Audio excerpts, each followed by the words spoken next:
अवंतिका ने मुस्कुराकर कहा, आपसे मिलकर खुशी हुई रोहित जी। मैं गाड़ी के आईने में अवंतिका को देख रहा था। उसने मुझसे पूछा, और आपका नाम?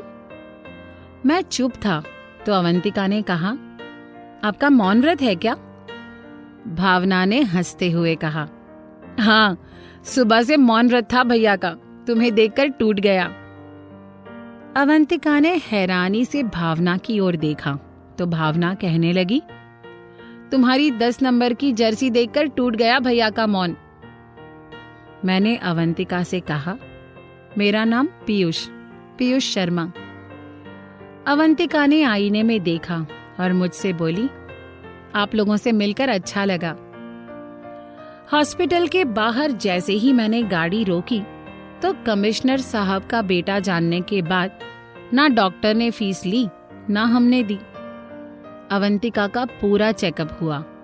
मामूली मोच थी, दवा लेने पर ठीक हो जाएगी। डॉक्टर के इतना कहने पर हम सब उसे लेकर घर आ गए। घर पहुंचते ही हमारा सामना मेरे चाचा जी यानी कि जज साहब से हो गया। भावना घर पर सभी को अवंतिका के मैच जिताने का किस्सा बता रही थी। जज साहब ने वहीं कचहरी लगा दी।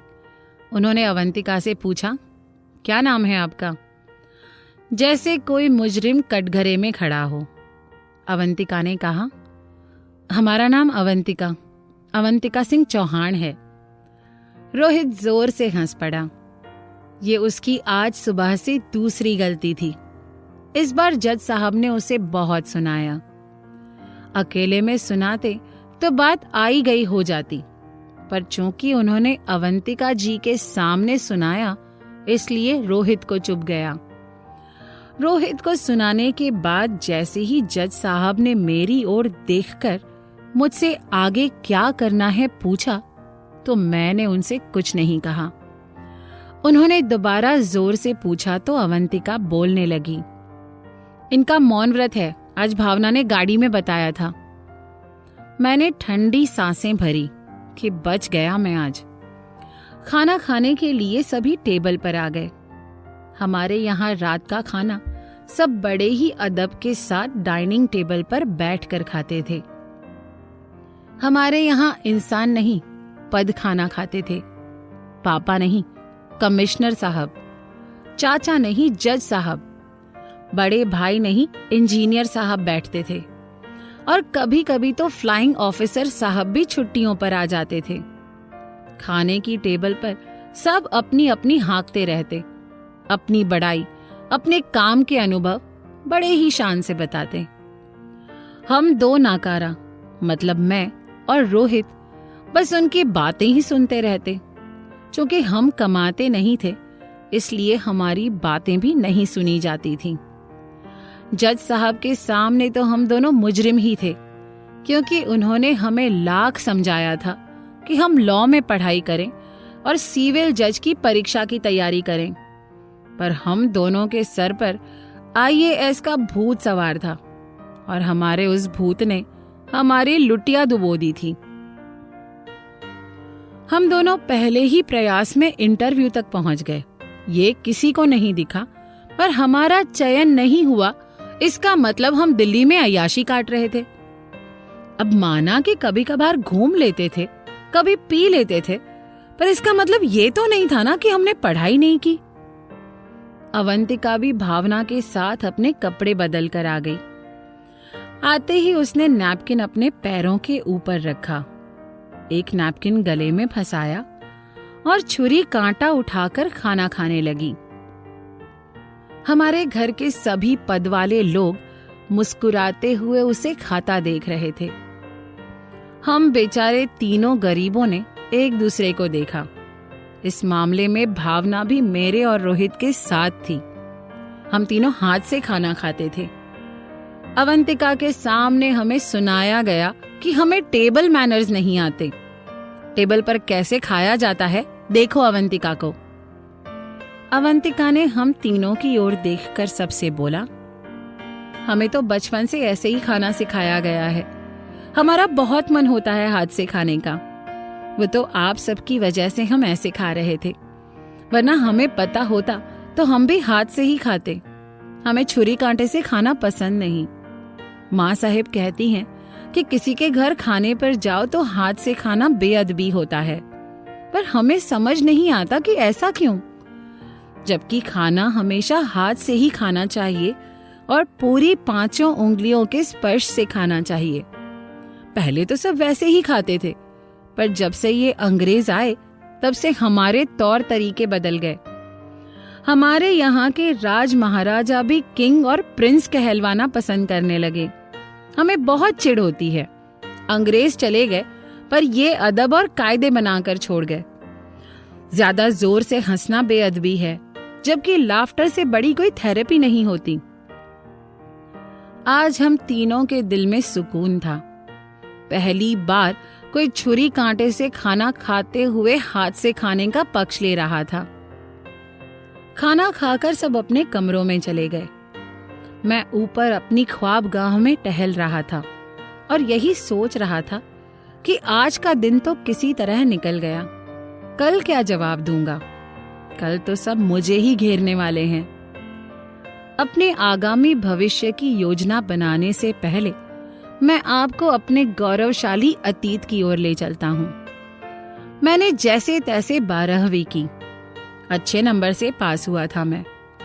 जीव विज्ञान और गणित दोनों ही लिए थे मैंने।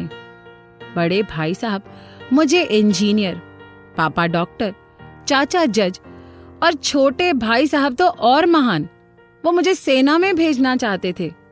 सब के सब मेरी जान के दुश्मन। मैं शुरू से आराम तलब रहा हूं। काम करना मुझे कभी रास नहीं आया। फिर भी सबके जोर देने पर मैंने सोचा, आइए ऐसी ठीक है, मैं इसी की तैयारी करूंगा। मेरे साथ साथ रोहित भी तैयार हो गया। हम दोनों ने दिल्ली यूनिवर्सिटी से बीए ऑनर्स किया, इतिहास और साहित्य के साथ। हम दोनों को ही बचपन से पढ़ने का बहुत शौक रहा है, पर कोर्स की किताबें नहीं, कॉमिक्स, उपन्यास। ऐसा कोई उपन्यास नहीं होगा जो हमने ना पढ़ा हो। कितना ज्ञान है हमें इस क्षेत्र में, ये कोई नहीं देखता। पूरी रात मैं अपने भविष्य को लेकर सोचता रहा कि आगे क्या करना है, पर किसी नतीजे पर नहीं पहुंच पाया। अगली सुबह मैं देर से उठा। सब नाश्ता कर रहे थे। मैं जैसे ही पहुंचा, सब मुझसे कुछ पूछते इससे पहले ही अवंतिका ने भावना से कहा, तुमने जिन बच्चों के ट्यूशन की बात की थी, उनसे बात करके हमें कॉलेज में बता देना। कॉलेज के बाद पढ़ा देंगे हम। भावना ने उससे कहा, कॉलेज से तो रोज इतना दूर पढ़ाने आएगी, थक जाएगी, अपनी पढ़ाई कब करेगी? अवंतिका ने मुस्कुराते हुए कहा, तुम उसकी चिंता मत करो, सब कर लेंगे हम। तुम बस बात करके हमें कॉलेज में बता देना। नाश्ता कर अवंतिका ने सबसे कहा, अब हमें इजाजत दीजिए, हमें हॉस्टल जाकर हफ्ते भर के कपड़े धोने हैं। जज साहब ने ड्राइवर के साथ अवंतिका को हॉस्टल भिजवा दिया। आज रविवार था तो हमारे घर के सभी पद छुट्टी पर थे। क्योंकि आज मेरा मौन व्रत नहीं था और मुझे सब की बातों का जवाब देना था। भाई साहब ने हमसे कहा कि अगर इंजीनियरिंग की होती तो आज कहीं ना कहीं लग गए होते। जज साहब कहने लगे, तुम लोगों से कहा था कि लॉ में पढ़ाई करो, पर नहीं, तुम्हें तो साहित्य पढ़ना था।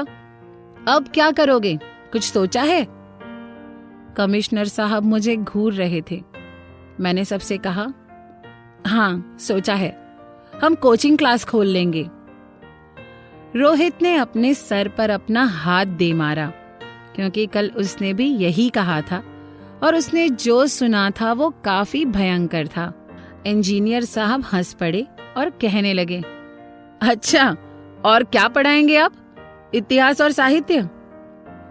फ्लाइंग ऑफिसर साहब भी फोन को स्पीकर में कर गालियां दे रहे थे हमें। घर में छोटा होना कितना बुरा होता है आज समझ में आया। मुझे तो ऐसा लग रहा था जैसे बेताल तांडव कर रहे हो मेरे सर पर और मेरे घर के सारे पदों के हाथों में झाड़ू हो। मैंने अपनी मम्मी की ओर देखा। उन्होंने सबसे कुछ कहना चाहा तो सबने उन्हें चुप करा दिया। बहुत देर सब सुनने के बाद मैंने गुस्से से कहा। ऐसा है, मैंने तय कर लिया है कि मैं एमए करूंगा साहित्य में, साथ ही आईएएस की तैयारी और कोचिंग में भी पढ़ाऊंगा। अब आप लोगों को जो कहना हो कह सकते हैं। मेरे चीखने पर सब शांत हो गए तो रोहित को थोड़ा बल मिला।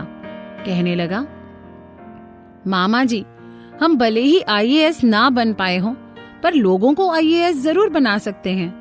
4 साल दिल्ली में कोचिंग में ये सब तमाशा बहुत देखा है हमने। 4 साल आपने भी फीस दी ना कोचिंग में, हमें पढ़ाया। सच मानिए, कोचिंग से ज्यादा फायदा किसी बिजनेस में नहीं है आजकल। इंजीनियर साहब कहने लगे कि और आपका नहीं निकला तो कोई और क्यों पढ़ेगा आपसे। रोहित तपाक से बोल पड़ा, भाई साहब, आईएएस आईपीएस बनने के बाद लोग नहीं पढ़ाते। उनके पास तो वक्त ही नहीं होता, उन्हें अपने काम से ही फुर्सत नहीं मिलती। कोचिंग में तो अधिकतर वही लोग पढ़ाते हैं जो कई सालों से तैयारी कर रहे होते हैं। वैसे भी हम अपने पहले प्रयास में इंटरव्यू तक पहुंच गए, तो अभी तो हमारे पास 3 प्रयास और हैं। देख लेना, निकाल लेंगे हम लोग। कमिश्नर साहब ने हम दोनों को देखा और बोले, कहाँ खोलनी है कोचिंग? जगह वगैरह तय करके बता देना। मैंने और रोहित ने एक दूसरे को देखा। सब अपने काम में लग गए। मैं अपने कमरे में आ गया। पीछे पीछे रोहित भी चला आया और कहने लगा, कल जब मैंने कहा तो कितनी डांट पड़ी थी, पर आज किसी ने कुछ नहीं कहा।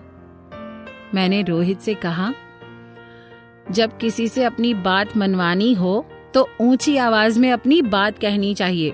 सामने वाला अपने आप ठंडा पड़ जाता है। लिख लो आज, हमेशा याद रखना। रोहित मुझसे कहने लगा, अब आगे क्या और कैसे करना है राजकुमार, ये भी बता दो। वो मजाक में मुझे हमेशा राजकुमार ही कहता था। मैंने रोहित से कहा, पता नहीं। रोहित ने मुझे देखकर कहा, मर गए तो नीचे क्यों कहा तूने? मुझे तो लगा तेरे पास पूरी योजना होगी। मैंने रोहित से कहा, तो क्या करता, तेरी तरह डांट खाता? वो तो मुझे कुछ सूझ नहीं रहा था, और अवंतिका ने जब ट्यूशन की बात की तो एकदम से मुझे कोचिंग का ध्यान आ गया और मैंने कह दिया। रोहित गुस्से से मुझे देख रहा था तो मैंने कहा, तू टेंशन ना ले, सब ठीक हो जाएगा। अब चल सोने दे, रविवार खराब हो जाएगा। मैं तो बस स्वप्न लोक की दुनिया में जाना चाहता था, पर ऐसा हो ना पाया। रोहित ने मुझे सोने ना दिया और हम दोनों मिलकर अपने कोचिंग क्लास खोलने की योजना बनाने लगे। दोस्तों, ये कहानी और ऐसी और भी कहानियों के लिए आपको सिर्फ प्ले स्टोर पर जाकर प्रतिलिपि FM टाइप करना है और आप इसको इंस्टॉल करके ढेर सारी कहानियाँ सुन सकते हैं और उसके बाद लॉगिन करके आराम से अपना समय एंजॉय कर सकते हैं। शुक्रिया।